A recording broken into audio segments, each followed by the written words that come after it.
Her son stared at the deed like it had betrayed him. "You said this was ours!" Dylan snapped, panic creeping into his voice. Elaine, his mother, who built this house one scraped dollar at a time, didn't flinch. "I said it was home. I never said it was yours." His wife, Sasha, held their newborn in silence, watching everything crumble. Elaine laid the deed on the table. "Let's begin then." "Wait, before we go any further, I gotta ask, where are you watching from? Drop it in the comments, and don't forget to subscribe." He straightened his blazer like it held up his dignity. "Just don't say anything weird, okay? They're different." Elaine's hands paused over the deviled eggs she was garnishing. The scent of paprika clung softly to her fingertips, warm and familiar. She looked up from the tray to see her son standing in the doorway like a stranger dressed for a job interview, collar stiff, jaw tighter than usual. Dylan used to barrel into this house like it was his own personal world. Now he barely crossed the threshold without checking a mirror first. She gave him a half smile. "Good to see you too." He didn't catch the bite in her tone, or pretended not to. "They'll be here in 15. Just be chill, all right? Try not to talk too much about work or the neighborhood or whatever." The hurt didn't show on her face. Not yet. It never did at first. Elaine reached for the olives, stuffing each one carefully. "Your in-laws are guests, Dylan. I know how to host." He exhaled sharply. "It's just, they're not used to this kind of place. Minimalism, you know? Neutral tones, open space. They invest in properties. They're used to, like, polish." She looked around her home, the lace curtains, the wall clock shaped like a teapot, the wooden bookshelf lined with worn novels and framed second-grade art projects, the floral couch with a throw blanket Sasha once spilled red wine on and apologized for 100 times. Every object here had a heartbeat, but to her son, they were clutter. "I see," she said softly, placing the tray on the counter. She wiped her hands on her apron and untied it slowly. "Well, polish isn't always about shine." Dylan didn't reply. She excused herself and walked down the narrow hallway, footsteps echoing faintly on hardwood floors she refinished herself 6 years ago. In her room, she opened the top drawer of the dresser, hesitated, and pulled out the gold hoop earrings Dylan had given her on his first salaried Christmas. They weren't fancy, not like Sasha's mother's taste in jewelry, but they were solid, weighty, real. She clipped them on with steady fingers. By the time the doorbell rang, the living room smelled faintly of rosemary and lemon. She'd lit the good candle, the one shaped like a beehive she never actually burned. Dylan adjusted the centerpiece twice, then smoothed his sleeves one last time. Elaine opened the door. They arrived like a breeze of cold air. Sasha's parents were painfully elegant, the kind of polished that seemed designed to make everyone else feel overdressed or underpaid. Her mother, in a cream silk blouse and pointed smile, stepped inside and gave Elaine a once-over. "What a charming space," she said, looking around like she was mentally drawing renovation plans. Her father, tall and weathered like old money, added, "It's got character. You don't see homes like this anymore." Elaine said, taking their coats. "Not unless you build one memory at a time." They laughed politely. Dylan tensed beside her. Sasha followed them in, quiet, her gaze flitting nervously between her husband and her mother. Elaine offered a warm hug, which Sasha returned a beat too quickly. The group settled awkwardly into the living room. Elaine handed out wine with practiced grace, gliding between them like a breeze they pretended not to feel. She caught Sasha's mother eyeing the framed photo on the mantel. Dylan's 6th birthday, face smeared with chocolate. Elaine kneeling beside him with a paper crown. Her smile tightened. "I'll update the decor eventually," she said. "No rush," the woman replied, in the exact tone one used to discuss hospice care. Elaine's fingers curled slightly around the wine glass. She inhaled through her nose. Rosemary, lemon, and something older. Restraint. Dylan cleared his throat. "So, Mom, the guests haven't seen the house before." Elaine turned toward them with a slow, practiced grace. She smiled, not the nervous kind, the kind a lioness shows when she sees something foolish approaching. "Would you like the tour?" she asked sweetly. "I know this place better than anyone." Her voice carried something unreadable beneath the hospitality. They nodded, a little too eagerly. She turned, leading the way, earrings glinting in the soft hallway light, the ones her son once gave with love, now swaying like quiet reminders. And behind her, the house waited, not quaint, not cluttered, just quietly loaded, with everything they hadn't seen coming. The compliments came dressed in silk, but they scraped like sandpaper. Elaine smiled as Sasha's mother raised her wine glass delicately, appraising the roast chicken on her plate like it was a painting she might consider hanging in the guest house. Charming, but clearly not museum-worthy. "This is hearty," the woman said. "You don't often see a full roast these days. Most of our friends have moved to cleaner proteins: bison, trout, the occasional game hen." "Must be a wild crowd," Elaine said, teeth hidden behind a sip of Chardonnay. Sasha nearly choked on her water. The table glowed under dim light, candles flickering in antique holders Dylan once made in art class. Elaine had polished the good cutlery, set out the bone-white china rimmed with faded silver. The scent of rosemary chicken and sautéed leeks mingled with the faint lavender cleaner she used that afternoon. But beneath all of it was something tighter, a stillness, the kind that hangs right before a string snaps. Sasha's father leaned forward, folding his manicured hands. "So, Elaine, what do you do these days? Still working or just enjoying things?" Elaine tilted her head. "Enjoying what I built." Dylan chuckled too quickly. "She means she's retired. Sort of. She was a paralegal for years, but it's been a while since—" "I'm sure your mother can speak for herself," Sasha said quietly. All eyes turned to her. Dylan blinked. "Yeah. No, of course." Elaine's smile didn't reach her eyes. "I worked 2 jobs after Dylan's father left," she said, voice steady. "Then full-time as a legal assistant for almost 20 years. Saved this house from foreclosure twice. So yes, now I enjoy what I built." There was a clink of cutlery. Sasha's mother offered a tight-lipped smile. "That's admirable." Sasha's father swirled his wine. "It's clear you've built something very cozy here. I can see where Dylan gets his resilience." "He was always strong," Elaine replied, turning to her son. Dylan didn't meet her gaze. "Yeah, well, Sasha helped me get sharper. She's really opened doors I didn't know were there." "She's elevated you," her mother added. "That's the word, isn't it?" Elaine saw it then, the way Sasha flinched, the way her fork froze mid-air. And suddenly, the wedding replayed in Elaine's mind. Sasha, in her ivory dress, tears slipping down her cheek, not from joy but from the venom her father had whispered after the toasts. "Don't ruin this. He's your project now." Elaine had stood silently then. A guest in a moment she wasn't allowed to question. But now? Her grip tightened on her glass.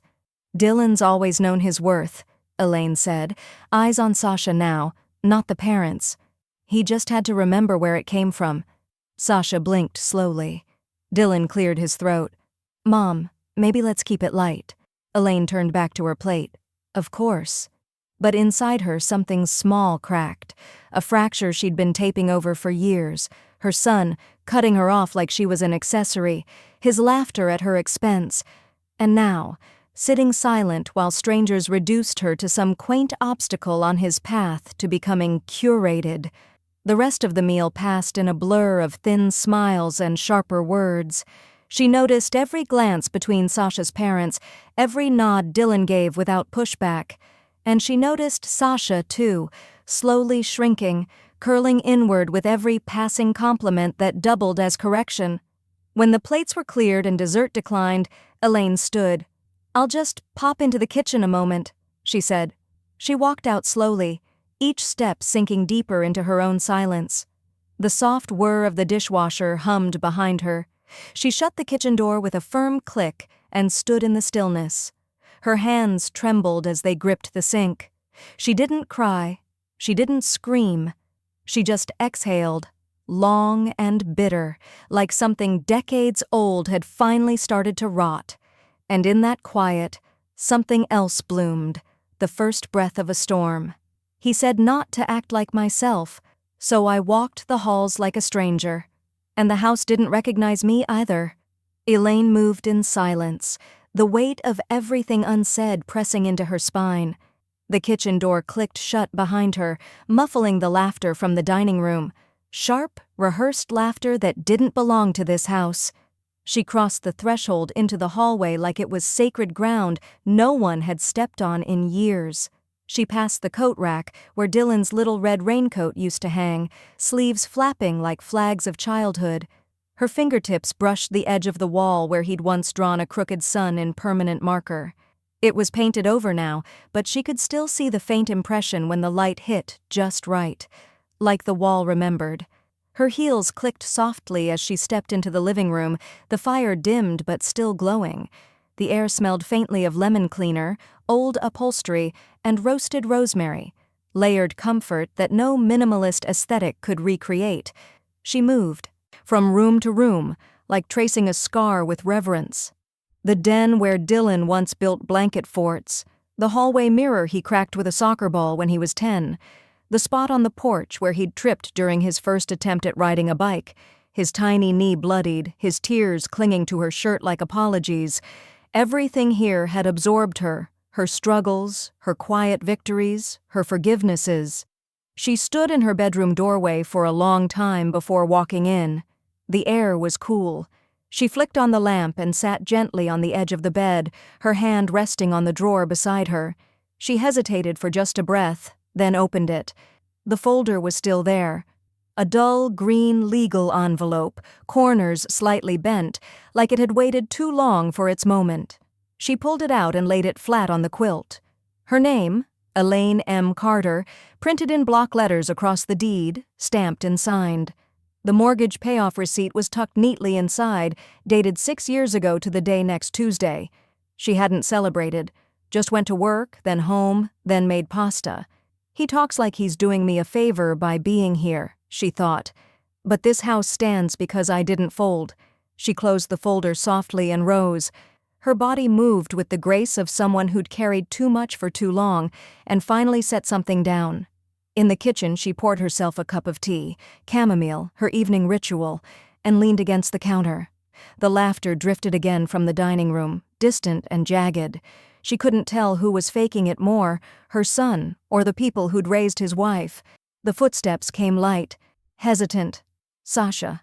She stepped into the kitchen, arms wrapped tightly around herself. Her lipstick was faded. She didn't look like a guest. She looked like a woman trying to shrink under invisible weight. "I'm sorry," she whispered, voice almost lost under the kettle's faint hiss. Elaine didn't turn right away. "For what?" Sasha looked down. "I don't know. All of it." Elaine stirred honey into her tea. "Your father once said the same thing." Sasha's eyes flicked up. Did he mean it?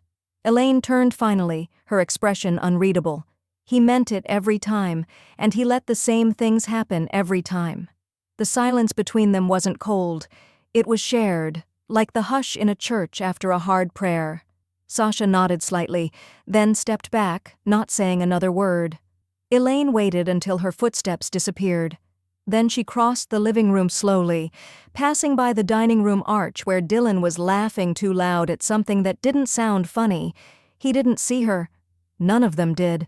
She walked to the glass front cabinet near the hallway and reached into the back, behind the photo albums and holiday candles. Her hand emerged with the folder. The deed. She carried it back to the couch and sat with it on her lap, unopened this time, like a warning still sheathed. She didn't look at it. She just stared straight ahead, steam rising from her teacup, the house holding its breath with her. When someone calls your name like an inconvenience, you remember who you are. Not a hostess, not a placeholder, not an afterthought. Elaine stood over the stove, the scent of sizzling oil thick in the air, bacon curling in the pan, golden and crisping at the edges. The radio murmured soft jazz from the windowsill speaker. She hummed to herself as she flipped the eggs, salt dancing from her fingers like instinct. The morning sun streaked through the blinds in pale gold ribbons, warming her shoulders. Then came the voice. "Oh," said Sasha's mother, stepping into the kitchen like she owned the light. Is all that grease really necessary? I'd forgotten how heavy traditional breakfast could be. Elaine didn't turn. She just placed the eggs on the plate, her smile neutral. Some people call it flavor. Dylan walked in behind her, rubbing his eyes. His voice still had sleep in it. Yeah, Mom, maybe don't fry stuff today. Just toast or something lighter? Elaine blinked, the spatula frozen mid-air. Then slowly, wordlessly, she reached for the plate. She scraped the eggs into the trash. The bacon followed with a hiss.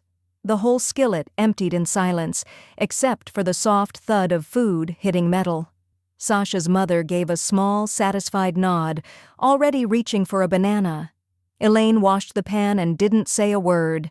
The air in the house shifted by afternoon.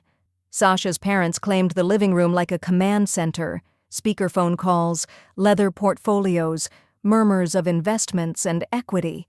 Elaine passed quietly, heading to the hallway with a basket of laundry when the words floated to her like a match tossed near gasoline. Once Dylan settles into the rhythm here, Sasha's father was saying, he can help us scout a second home in the area. That backyard has real potential. I'm sure he's already considering renovations. Elaine stopped mid-step. Renovations? She peeked around the wall. Sasha's parents were seated on the couch, sipping sparkling water like champagne. On the coffee table, Dylan's notepad lay open, a few sketches and notes scribbled in his handwriting. Back patio equals new stonework? Garage conversion idea. Could repaint den? Soften walls? He'd given them a tour yesterday. She'd heard him. We might knock out this wall someday. We could modernize the kitchen. Her fingers tightened around the laundry basket until her knuckles paled. Elaine returned to her room with the precision of someone preparing for surgery. She placed the basket down, crossed to her dresser, and opened the same drawer, second from the top, velvet-lined from an old jewelry set she never used. She reached in, not just for the deed this time, but the other folder tucked behind it. Trust transfer documents. She had them drawn up last year. A just-in-case.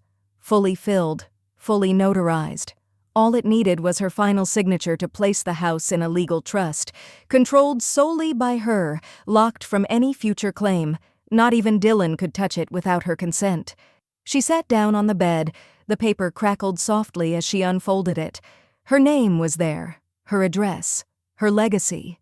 One line remained blank, the most powerful line. She traced it with her finger, slow and deliberate. Her heart wasn't racing, it was settling. Outside, someone laughed. Probably Dylan. The sound had changed lately. It wasn't carefree anymore.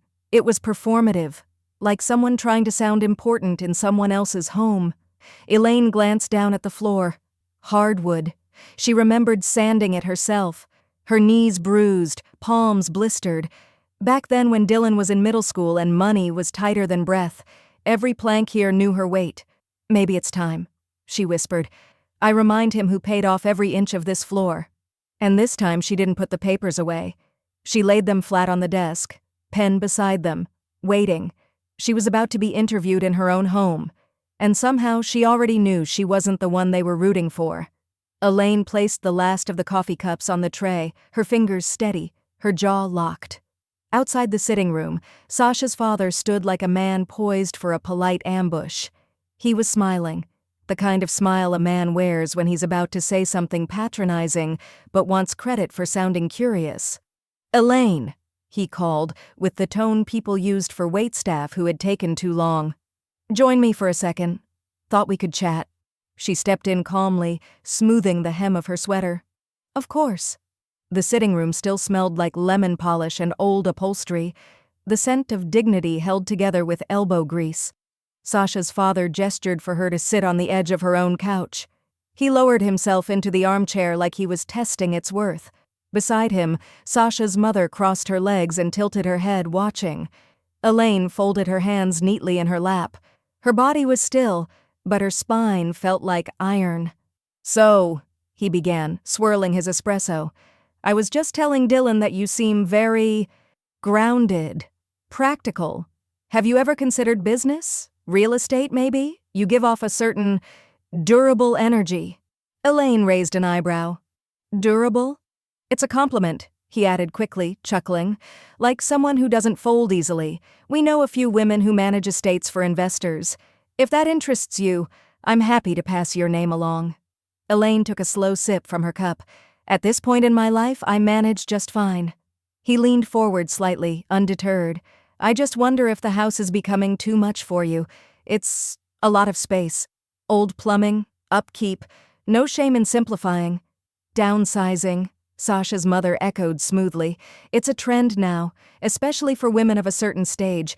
We could connect you with agents in the area. Just say the word. Elaine heard it all. Every word dipped in condescension and wrapped in silk. She looked to Dylan, seated silently by the mantel. His mouth was tight. He didn't look at her. Finally, he spoke. I've been trying to convince her to downsize. For a while now. Elaine didn't blink, but something inside her shifted, not broke, just realigned. A seismic tilt. Sasha, seated across the room, flinched almost imperceptibly. Elaine set her cup down. You know, she said softly, I remember when Dylan was 6 and wanted to build a treehouse. He drew it in crayon. No doors, no stairs, just 4 walls floating in air. I asked him, how will you get inside? And he said, I'll fly.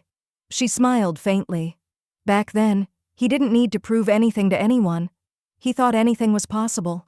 The room went quiet. Sasha's father cleared his throat. It's admirable, really, that kind of imagination. Elaine nodded slowly. Imagination matters, but sometimes people grow up and start building ladders that don't belong to them.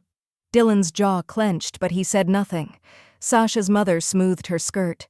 Well, we simply thought we'd offer support. If you're ever ready to move forward, our network is extensive. Elaine met her gaze directly. I'll think about it. The conversation fizzled after that. Small talk about the weather, the renovation trends Sasha's parents had seen in the city.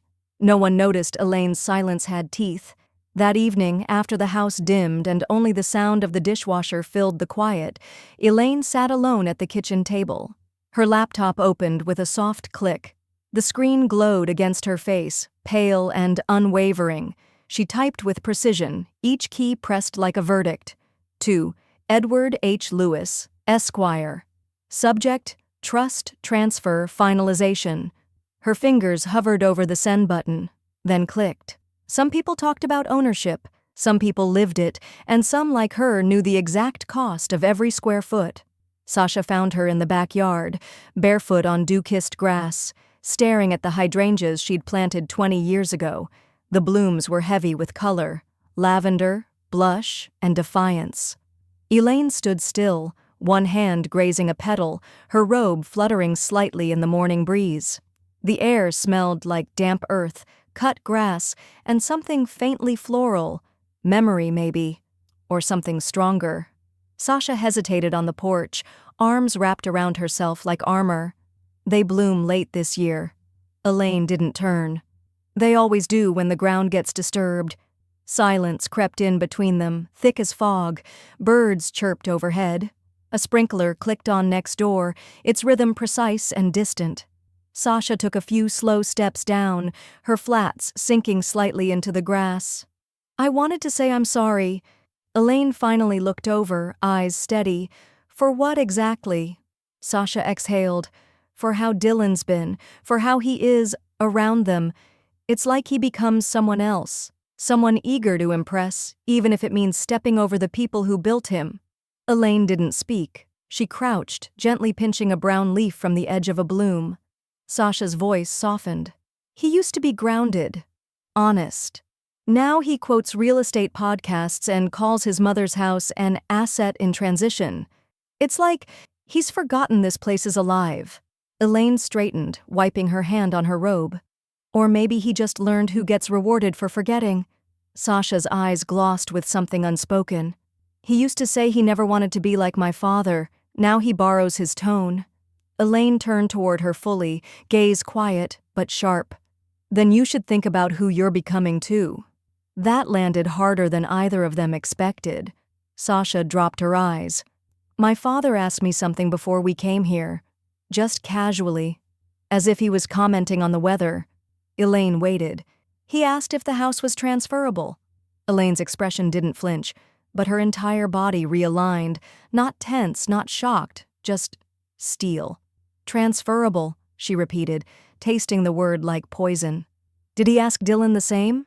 I don't know, Sasha whispered, but I think Dylan volunteered the idea. Elaine stepped closer, the grass cool beneath her feet. Thank you for telling me. Sasha finally looked up, surprised by the lack of judgment in her tone. Elaine's voice was low and even. Let's both think carefully about next steps, before we start becoming people we wouldn't trust. Sasha nodded slowly. Her shoulders dropped, the armor slipping off one shrug at a time. You planted all this yourself? She asked, gesturing toward the garden. Elaine smiled faintly. These hydrangeas bloomed for me after a year I thought nothing ever would. They stood together for a long while, watching the wind move through the blossoms, soft, purposeful, refusing to break. That night, the house was quiet again. Too quiet. The kind that made whispers feel like they carried weight. Dylan walked into the study to grab his charger. Stopped cold.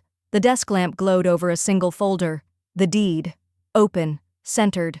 Her name, Elaine M. Carter, bold at the top like a verdict carved in stone.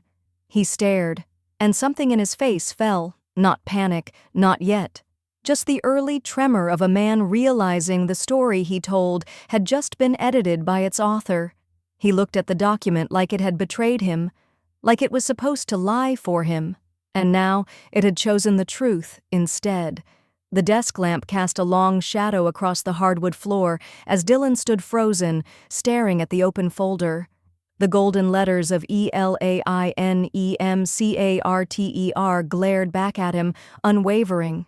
His fingertips hovered just above the edge of the paper, as if touching it might burn him, or confirm something he wasn't ready to admit. From the hallway, the sound of a cabinet closing, then footsteps. Elaine stepped into the study, a glass of water in her hand, as if this confrontation was just another part of the evening routine, like brushing teeth or setting out tomorrow's clothes.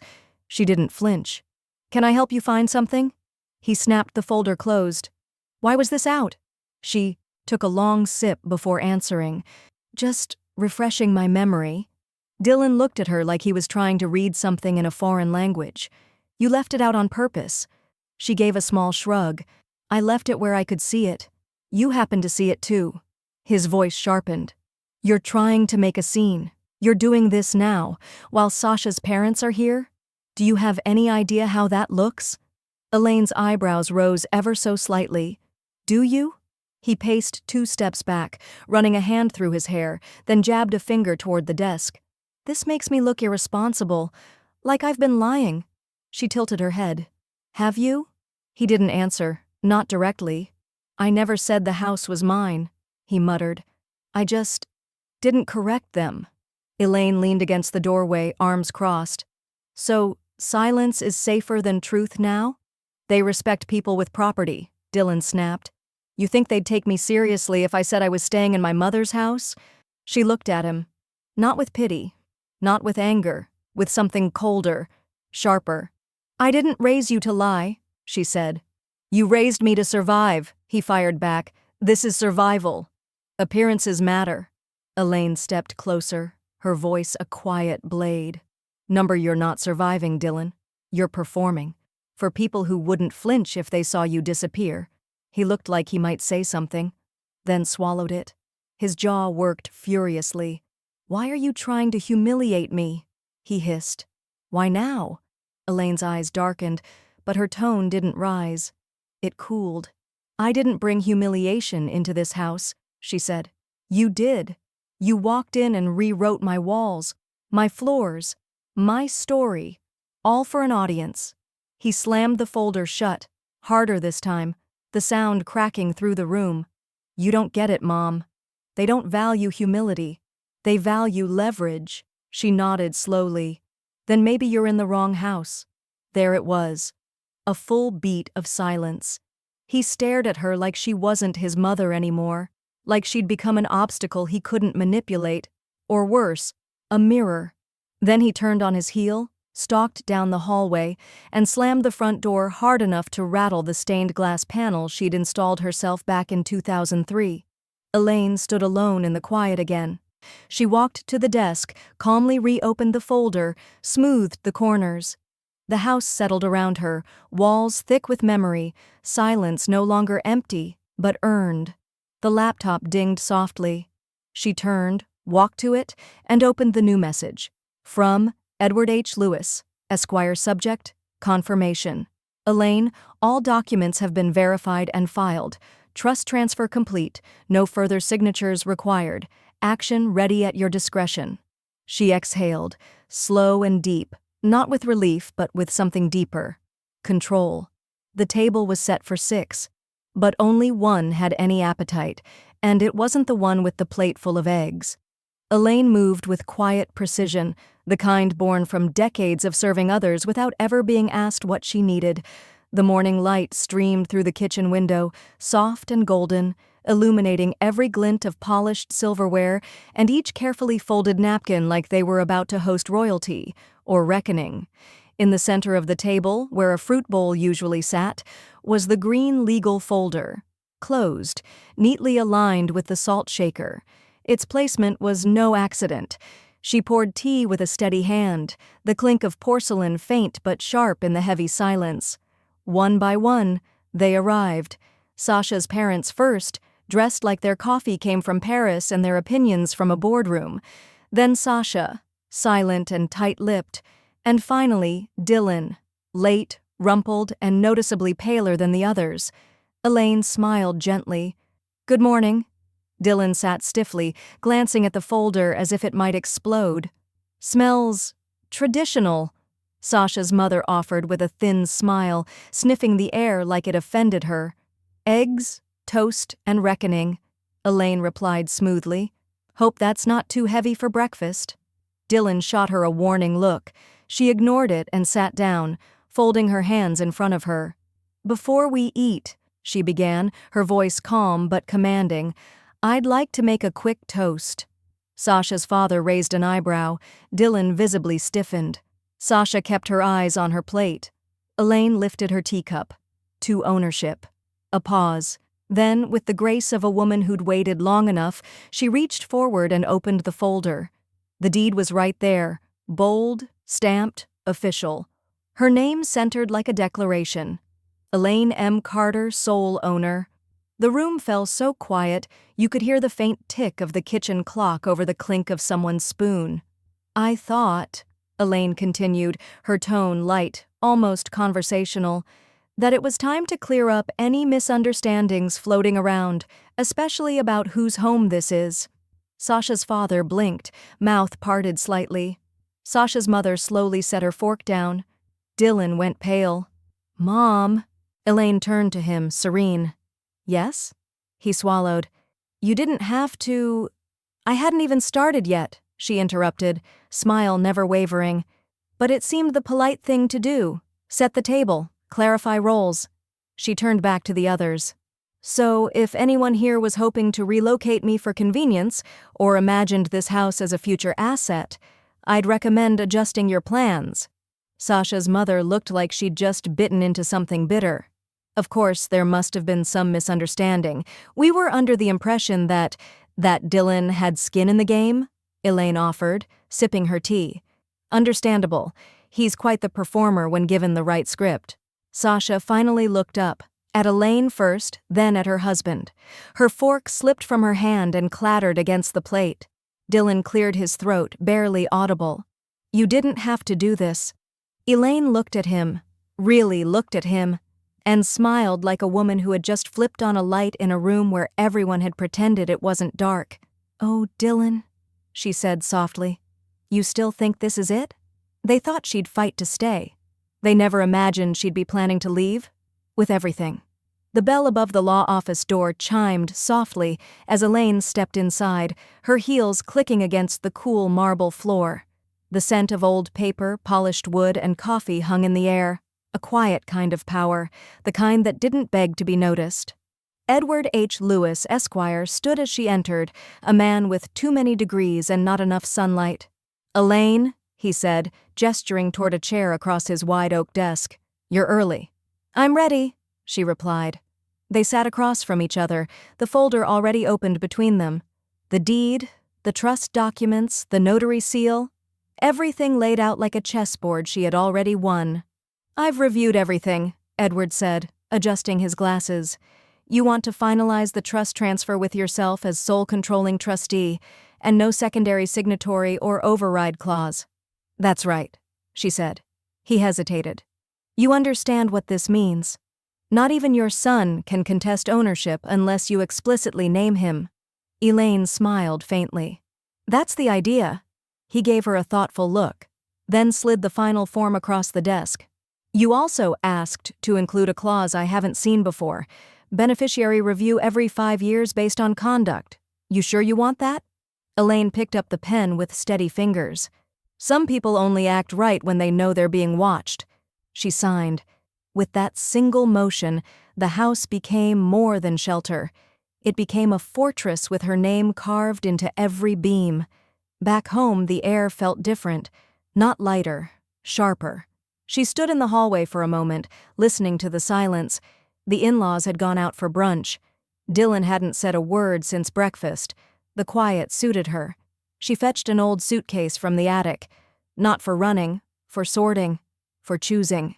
She opened the cedar chest in her bedroom and pulled out the blanket Sasha had sewn for her wedding gift, navy blue with small stitched hydrangeas in the corners. Elaine ran her fingers over the threadwork and folded it carefully into the case. A few photo albums, her father's watch, the charm bracelet her mother gave her on her 40th birthday, the one Dylan used to play with as a toddler, tugging at the little music note charm like it held the answers. She was halfway through wrapping her mother's china teacups in newspaper when Sasha appeared in the doorway. "Are you packing?" she asked. Elaine didn't pause. "Sorting." Sasha stepped in, confused. "For what?" Elaine glanced at her. "I've placed the house in a trust. No one can touch it now, not Dylan, not your parents, not even me if I don't act with care." Sasha blinked. "Wait, what?" "It's done," Elaine said, "and I'm preparing to step away for a while." "But why?" Sasha said, a hint of something aching beneath her voice. "This is your home." Elaine set down a teacup and looked her in the eye. "I'm not staying where I'm tolerated," she said. "I'm only staying where I'm respected." Sasha sank slowly onto the edge of the bed, as if her knees had given out from the weight of that truth. They sat in silence, the smell of old cedar and lavender rising around them. "I thought I was keeping the peace," Sasha finally whispered, "but all I've done is keep the silence." Elaine didn't respond, not immediately. Instead, she passed Sasha a framed photo from the nightstand. Dylan, age 7, missing a tooth, covered in birthday cake. Sasha studied it for a long time. "I don't recognize that boy anymore," she said softly. "I thought he'd come back when we got away from the city, but he just got louder, sharper." Elaine folded another sweater. "Sometimes people don't lose themselves. They just show you who they've been rehearsing to be." Sasha's voice broke. "You're right, but what if I don't want to stay either?" Elaine looked up slowly, and in her eyes there was no surprise, no smugness, only a strange, quiet knowing. Like maybe she had already packed enough for 2. The hallway was quiet, holding a kind of tension that didn't come from raised voices or slamming doors, but from decisions that had not yet been spoken aloud. Sasha stood at its center, one hand on the banister, the other wrapped around her own waist like a makeshift shield. She could feel the weight of the house pressing in from all sides, not heavy in a suffocating way, but in the way a place feels when every corner knows your silence better than your voice. At one end of the hall, the guest room where her parents slept, pristine, curated, emotionally sterile. At the other, Elaine's room, dimly lit by the golden spill of a reading lamp. And somewhere in between, behind the bedroom door she shared with Dylan, the remains of a marriage she wasn't sure she could recognize anymore. She found Elaine in the den, folding linens with the same quiet care she gave everything, gestures so small, yet impossibly full of meaning. Elaine didn't look up when Sasha entered. She didn't need to. Sasha stood there for a moment before speaking, her voice low but steady. "I've been thinking a lot about what gets passed down." Elaine didn't stop folding, but she tilted her head slightly, not pushing, just listening. "I've watched my mother spend her life shaping people," Sasha continued. "Not raising them, not loving them, just shaping them into whatever looked best in a room full of strangers. I thought I'd escaped it when I married Dylan." Now Elaine paused. "And now?" Sasha smiled bitterly. "Now I see she didn't need to mold him. He was already halfway there, trying to be enough for people who measure love in market value." The clock ticked softly in the background, a patient metronome marking the moments between inheritance and interruption. Sasha exhaled. "He's been helping my parents with their real estate tactics. I found emails, drafts of contracts that cut corners, inflate prices. He's even talked about leveraging this house to prove his value to the family." Those were his words, not mine. Elaine finally set the folded linen aside and turned to her, expression unreadable. "I think he believed if he could make this house part of their empire, he'd finally belong," Sasha said. "And I think I let him. I wanted him to feel strong, capable. I just didn't expect him to become a stranger in the process." Elaine studied her for a long moment, not judging, just seeing her fully. Then, softly, she asked, "What do you want, Sasha? For yourself, not for your parents, not for Dylan, for you." Sasha opened her mouth to answer, but the truth caught in her throat. She walked to the bookshelf and trailed her fingers across the spines. There was something grounding in that. Real pages, real weight, not pixels and projections. "I want a life that doesn't scare me," she said finally. "I want to wake up and not have to pretend to be someone else's idea of enough." Elaine nodded once, slowly. "That's a start." Sasha turned back to her. "If you were me, what would you do?" There was no hesitation in Elaine's voice, only quiet certainty. "I'd leave with what's mine. Or I'd earn the right to stay. But I wouldn't keep shrinking to fit a space someone else drew around me." Sasha blinked, her breath catching.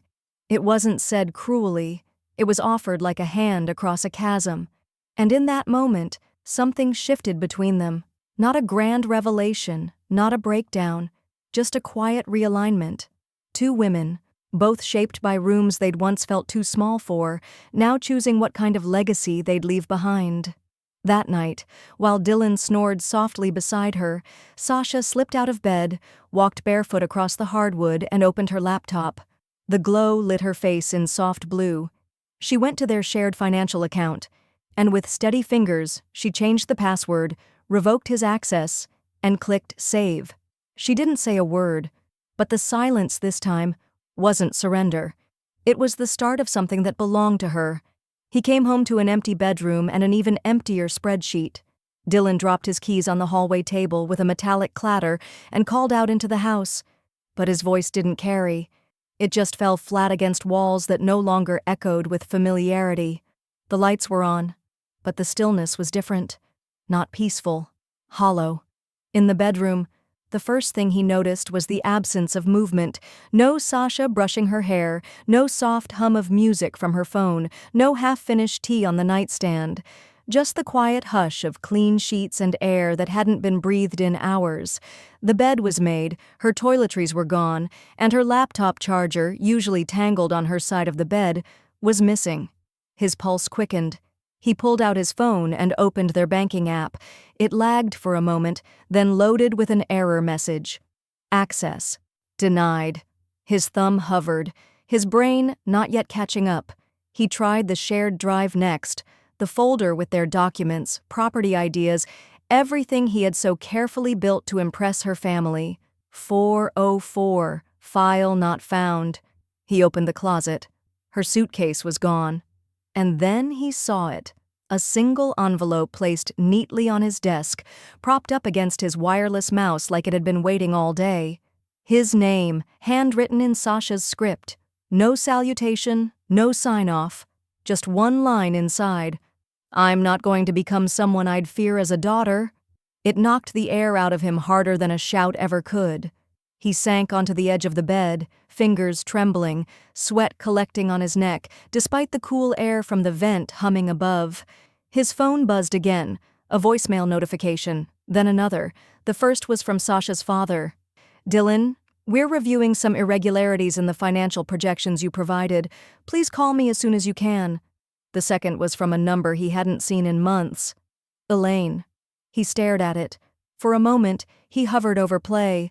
Then, like a drowning man reaching for a lifeline, he hit it.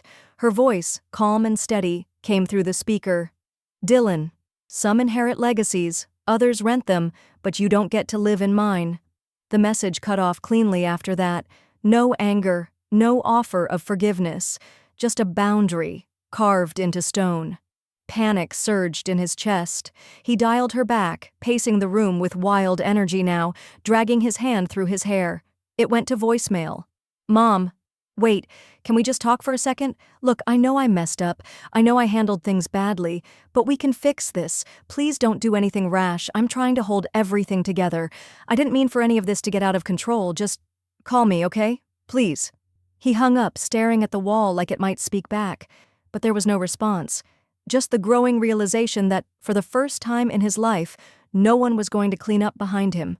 Miles away, in a quiet hotel room with heavy curtains and muted lamps, Sasha sat on the edge of a freshly made bed, her phone resting against her thigh. The silence in the room was warm, almost unfamiliar in its comfort. No buzzing emails, no condescending glances, no whispered corrections dressed up as concern. She dialed. Elaine answered on the second ring. I think I just saved myself, Sasha said softly, the words unfamiliar on her tongue, but already beginning to feel like truth. Elaine didn't ask where she was, didn't ask how it happened. She just said, without missing a beat, good, because tomorrow I'm saving this house. A pause followed, not cold, but weighted, like two women on opposite ends of the line, quietly acknowledging that the war had changed course.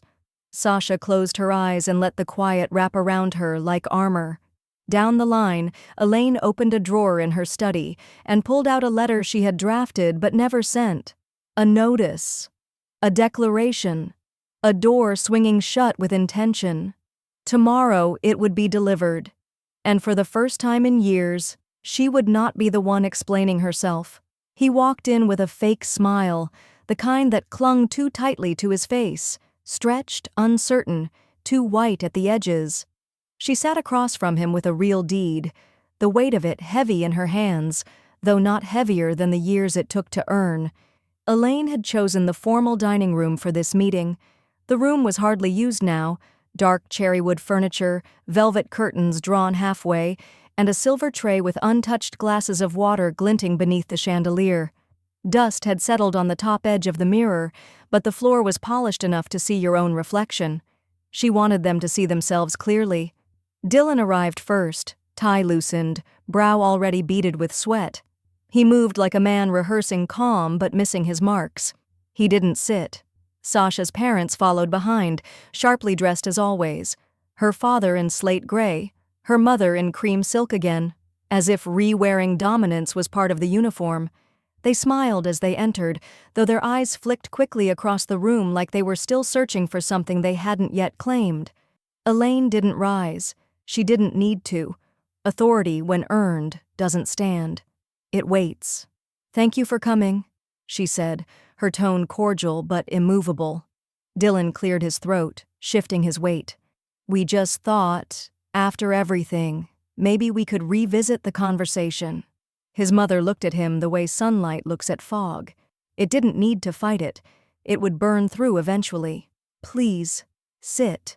They did, though Sasha's father hesitated for just a moment, as if unsure whether he was accepting an invitation or a challenge. Elaine reached beneath the table and pulled out a cream envelope with a red seal, crisp, sharp-edged, and thick with legal finality. She placed it in the center of the table like a single domino, knowing exactly how it would fall. This is a letter from my attorney, she said, looking at each of them in turn. It states, in full legal terms, that this property has been transferred to an irrevocable trust. I am the sole trustee. There will be no sale, no renovation, no transition, not now, not ever. Sasha's mother opened her mouth, closed it again. Her father reached forward, taking the envelope with the slow, skeptical grace of a man who'd never been handed something he couldn't alter. He scanned it, brow furrowing. Elaine, surely there's a more collaborative way to approach this. You've made this move without discussion. This, Elaine replied, voice like tempered steel, is not a negotiation. This is notification. Dylan's eyes darted to his mother's face. You didn't need to bring lawyers into this. You didn't need to bring ambition into my walls, she replied, folding her hands calmly on the table. Sasha's parents looked stunned, not outraged, just caught off guard, like people who had always assumed control and were now realizing the room had shifted. Dylan finally sank into the chair beside them, his shoulders folding inward. Elaine stood slowly, the sound of the chair legs scraping against the hardwood punctuating the silence. She looked at each of them once more. Not cruelly, not triumphantly, but with a finality that did not ask for acknowledgement. This home, she said clearly, is no longer your stage. And then she walked out of the room, her steps even, deliberate, the sound of heels crossing hardwood now more powerful than any deal they had hoped to make. Behind her, no one followed, not this time. When they left, she didn't watch them go. She watched her reflection in the glass, not to fix her appearance but to study her posture, her stillness, the woman who now stood where a shadow used to live. Elaine closed the dining room doors with care, sealing off the air that still carried traces of too sweet cologne and manufactured charm. She moved slowly, but not from exhaustion, from intent. Every step through the house felt deliberate now, claimed. By the following weekend, the atmosphere inside the home had shifted entirely. Sunlight poured through freshly cleaned windows, bouncing off polished wood, and vibrant hydrangeas blooming proudly outside the front bay. The space didn't just feel owned, it felt alive. Elaine stood in the kitchen wearing a linen-wrap dress the color of sand, her earrings catching the morning light like tiny declarations. On the counter, pitchers of iced hibiscus tea and cucumber water sat alongside trays of lemon bars and savory tarts she'd baked herself. Nothing extravagant, just enough to feed the kind of gathering where real conversations outlived the snacks. By noon, the women began arriving, one by one and then in pairs. Old co-workers from her law office, the owner of the local bookstore, a retired schoolteacher who used to run a battered women's shelter, a young mother from down the block with 2 toddlers and a quiet strength that reminded Elaine of herself 20 years ago. They filled the living room with stories and laughter and something even more sacred, a sense of being seen. Elaine didn't sit back. She stood at the front of the room, not because she wanted to be the center, but because she was finally ready to take up the space she'd built, inch by inch, decade by decade. I want to welcome you all, she said, her voice steady, warm, not just into my home, but into something I've been quietly dreaming about for years. The room hushed, every eye fixed on her, not with expectation, but with curiosity rooted in respect. I've started a new initiative, she continued, a local trust for women restarting their lives, temporary housing, legal support, and job placement partnerships. Not a charity, a launchpad. Murmurs of surprise and admiration rose gently around the room. She smiled. This house was built with second chances. It's time it started offering a few. From the back, a woman with salt and pepper hair raised her glass. What made you do it now, Elaine? Elaine glanced toward the hallway where the deed still sat in her office, framed above the desk she now used for purpose instead of paperwork. She didn't hesitate. Because they asked me to act normal, she said. And this is normal. Owning what's mine, using it how I see fit. The room nodded in soft, collective understanding. Every woman there had been told at some point to shrink, to smile, to sit quietly at the edge of a story they were born to author. Later that night, long after the last car had pulled away and the glasses had been washed, Elaine sat on the back porch with a cup of tea and the echo of laughter still lingering in the walls. Her phone buzzed beside her, a text from an unknown number. Hi, Elaine. I'm a journalist writing a feature on women and wealth, especially women reclaiming ownership later in life. Someone at your gathering gave me your name. Would you be open to speaking? Elaine stared at the screen for a long moment, her tea cooling in her hand. Then she looked up at her garden, full, wild, blooming exactly how she let it, and smiled without needing permission. He stood in the same hallway where he'd once practiced spelling words, the L in responsibility, written backward on the wallpaper in pencil, faint even now beneath the new coat of paint. Funny how things meant to fade, never quite disappear. Dylan hadn't called ahead, he hadn't texted. He just showed up on a quiet afternoon, dressed too casually for a man who always liked his collars crisp. The hem of his shirt was wrinkled, his hair undone by the wind or something heavier. Elaine answered the door with a stillness he hadn't earned. She looked at him not with anger, but with the kind of clarity that made him shift his weight, suddenly unsure of which version of himself he was supposed to bring. "I'm not here to argue," he said. She didn't move from the doorway, but her voice was calm. "Then come in before the air gets stiff." He stepped into the house slowly, the scent of lemon polish and brewed tea hitting him like memory. Everything looked the same, yet sharper. The space felt clean in a way he couldn't touch. Not just tidied, but rid of something. They sat in the den where so many conversations used to happen in the margins of their lives, between dishes, between paychecks, between school drop-offs and bedtime stories. The light filtered through the sheer curtains, dust glinting in the air like soft punctuation. He cleared his throat. "I thought I was doing what successful people do." Elaine studied him, her hands folded neatly in her lap. "You were doing what fearful people do." He blinked. "I thought I was building something." "You were," she said, "just not for you." Silence settled between them, long enough for a clock to tick 4 times before he spoke again. "I lied to them, to you, to Sasha, and the worst part is I didn't even realize how far I'd gone until it was too late." Elaine nodded slowly, like she was reading a familiar book with an ending that never changed. "I forgot who taught me what success even means," he said. Her expression didn't soften, but her gaze did. "I didn't teach you to win at someone else's game," she replied. "I taught you to build your own table." He looked down at his hands. "Can you ever forgive me?" She didn't answer right away. Instead, she stood and walked to the old bookshelf by the window. She touched the edge of a frame. A photo of the two of them at his high school graduation, her arm around his shoulders, his smile unguarded. She turned back to him, voice even. "Forgiveness is yours, but the house isn't." The words weren't cruel. They were earned. Dylan nodded, the corners of his mouth twitching like he might break, but didn't. He rose slowly and glanced once more at the hallway, the faint mark on the wall, the chipped molding he'd helped patch when he was 13. He didn't ask for anything else. Not for the keys, not for her to reconsider, not even for a hug. At the door, he paused. This place, it was never just a house. Elaine gave a faint smile. "I know. That's why I protected it." He stepped outside. The door closed behind him with the soft thud of a chapter ending. Elaine stood for a moment, her hand resting on the brass handle, her eyes not on the empty porch, but on the life behind her. Then, without hesitation, she turned the deadbolt. One click. Clean. Certain. At the next family dinner, she wore her power like perfume.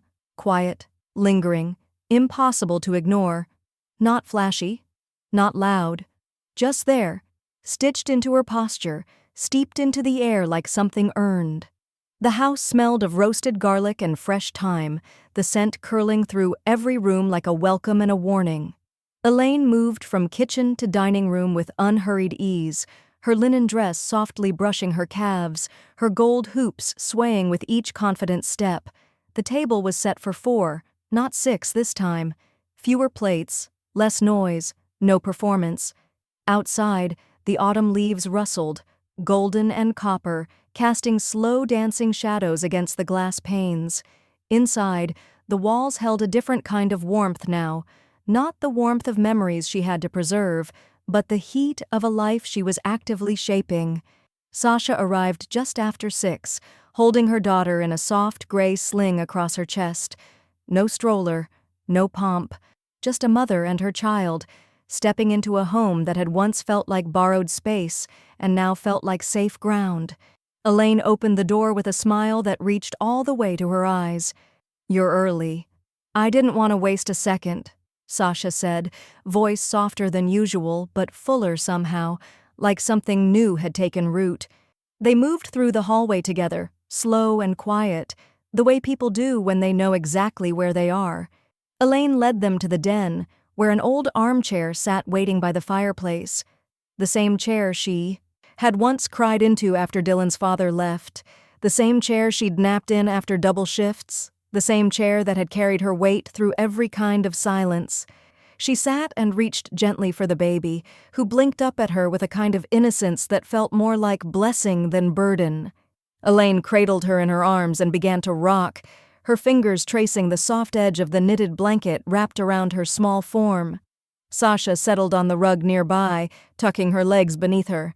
She looked around the room as if seeing it again for the first time. "You changed something," she said. Elaine followed her gaze to the far wall. There, where Dylan's school photo used to hang, was a new frame, larger, bolder.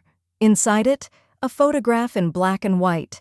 It was Elaine, standing tall in front of the house's front door, holding the deed folder in one hand, her other resting on her hip, eyes locked directly on the camera. "I had it taken the day the trust finalized," she said. "Felt like the kind of moment you don't leave unframed." Sasha smiled, not just with her mouth, but with the slow exhale of someone who had made the right choice. "She's going to grow up knowing exactly what that photo means." Elaine looked down at the baby. "That's the plan." The child stirred softly, fingers curling into a fist before relaxing again. The fireplace crackled, and from somewhere down the hall, the wind whispered faintly through the old vents. For a moment, neither woman said a word. Then Sasha broke the quiet. "Do you ever think about him?" Elaine didn't ask who. She didn't need to. "I think about what he could have been if he'd stopped pretending long enough to be real," she said. Sasha nodded. "Same." They sat like that for a while, a matriarch, a mother, and a child, surrounded by walls that had once heard too many apologies and now echoed only truth. In the background, an audio file played softly through the old Bluetooth speaker Elaine had finally learned to use. Her voice, from a recent radio interview, came through with quiet conviction.